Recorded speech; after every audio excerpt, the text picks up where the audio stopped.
மீண்டும் உங்களை நாம் சந்திப்பதிலே மிக்க மகிழ்ச்சி அடைகின்றோம். நான் இலங்கையில் இருந்து பதுளை போதனா வைத்தியசாலையில் இருந்து வைத்தியர் கிருஷான் வேதநாயகம். ஈரலினுடைய தொழிற்பாடு லிவர் ஃபெயிலியர் அல்லது லிவர் சிரோசிஸ் ஏற்படுகின்ற போது செய்யப்பட வேண்டிய 6 நடைமுறைகளிலே நாங்கள் 4 பார்த்தோம். 5வதாக என்னத்தை பார்க்க போகிறோம் என்றால், எங்களுக்கு கிருமி தொற்று ஏற்படாமல் எங்களை நாங்கள் பாதுகாத்து கொள்ள வேண்டும். ஏனெனில் ஒரு காலகட்டத்திலே எங்களுக்கு இந்த கிருமி தொற்று ஏற்படுமாக இருந்தால் இந்த கிருமி தொற்றை உடலிலே எதிர்க்கின்ற இம்யூனோகுளோபியூலின் எனப்படுகின்ற ஒரு புரதத்தினுடைய அளவு இந்த ஈரலுடைய தொழிற்பாடு பாதிக்கப்பட்ட நோயாளிகளுக்கு இரத்தத்திலே மிக குறைவாக இருக்கும். இதன் காரணமாக இந்த இம்யூனோகுளோபியூலினுடைய அளவு குறைகின்ற போது அந்த நோயாளியினுடைய நிற்பீடனம் அல்லது நோய்களை எதிர்க்கும் சக்தி அல்லது நோய் கிருமிகளுக்கு எதிராக போராடுகின்ற சக்தி அந்த நோயாளிகளுக்கு எப்படியாக இருக்கின்றது? குறைவாகவே இருக்கும்.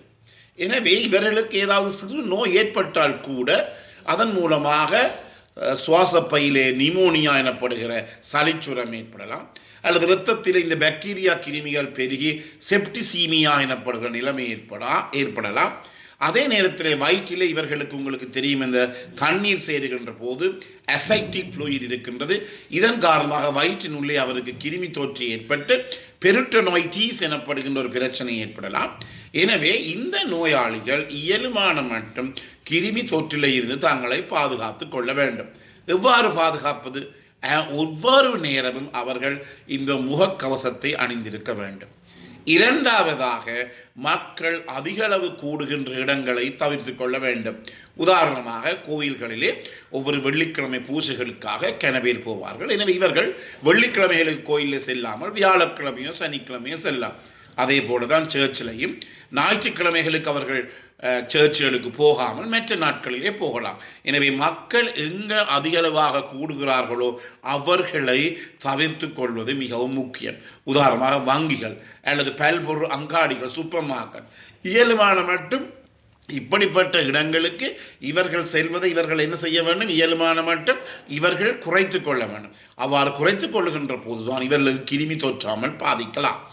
அதே நேரத்திலே முக்கியமாக இந்த பாடசாலை செல்லுகின்ற மாணவர்கள் மாணவியர்கள் இவர்களே பலதரப்பட்ட கிருமி தொற்று இருக்கிறது. இவர்கள் மட்டிலும் கவனமாக இருக்க வேண்டும். உதாரணமாக அந்த ஈரல் பாதிக்கப்பட்ட ஒருவர் ஒரு ஆசிரியராக இருந்தால் கட்டாயமாக முழு நேரமும் அவர் இந்த மாணவர்களோ மாணவியர்களோ இருக்கின்ற போது அவர் இந்த முகக்கவசத்தை அவர் அறிந்திருக்க வேண்டும்.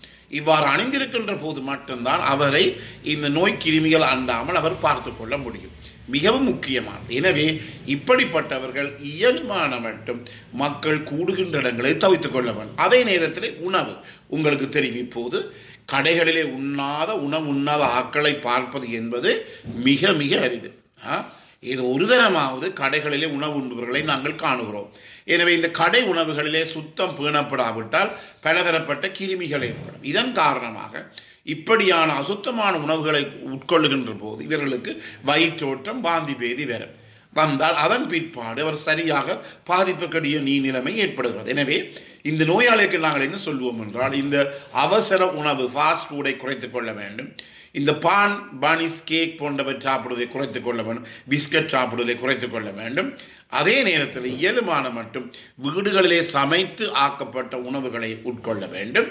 தண்ணீரை பொறுத்த மட்டும் எப்போதும் கொதித்து ஆறிய தண்ணீரைத்தான் பருக வேண்டும். எனவே எந்த முறை உணவு மூலமாக இருக்கலாம், நீர் மூலமாக இருக்கலாம், சுவாசம் மூலமாக இருக்கலாம், தொடுகை மூலமாக இருக்கலாம், எந்த முறையிலும் அவர்களுக்கு நோய்கள் அண்டாமல் அவர் பார்த்து கொள்வது மிக மிக முக்கியம்.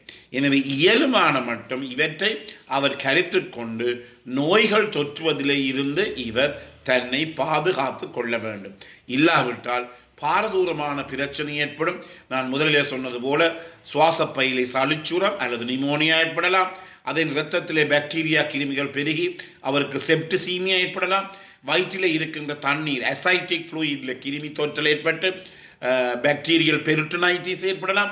இவ்வாறு பல பிரச்சனைகள் ஏற்பட்டு கடைசியிலே இவர் தன்னுடைய இன்னுயிரை கொடுக்க வேண்டிய ஒரு நிலைமை ஏற்படும். எனவே கிருமி தொற்றில் இருந்து ஒவ்வொரு ஈரல் பாதிக்கப்பட்ட நோயாளிகளும் தங்களை பாதுகாத்து கொள்ள வேண்டும்.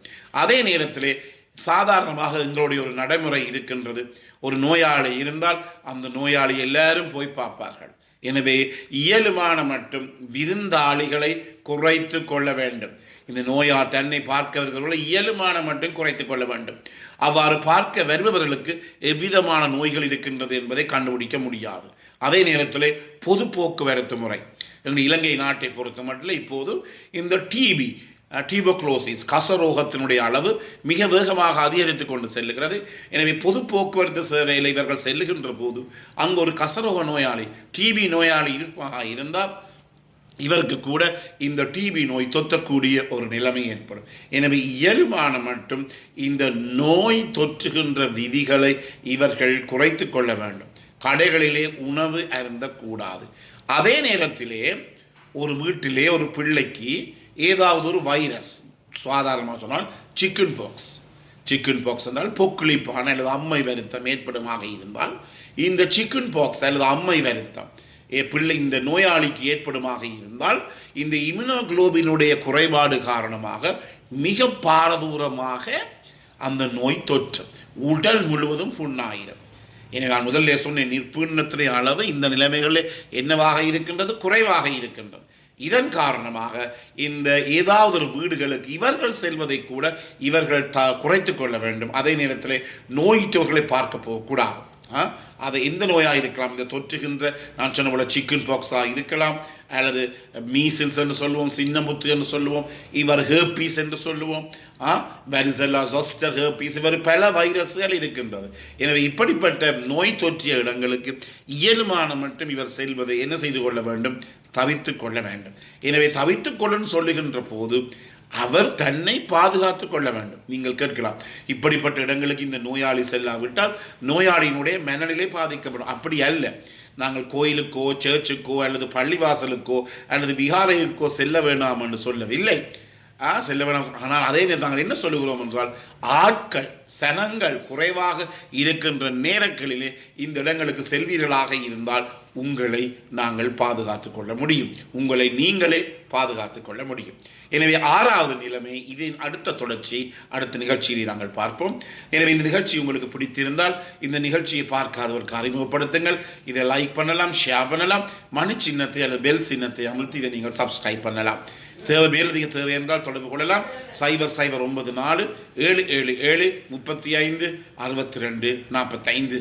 மீண்டும் உங்களை சந்திக்கும் வரை நன்றி, வணக்கம்.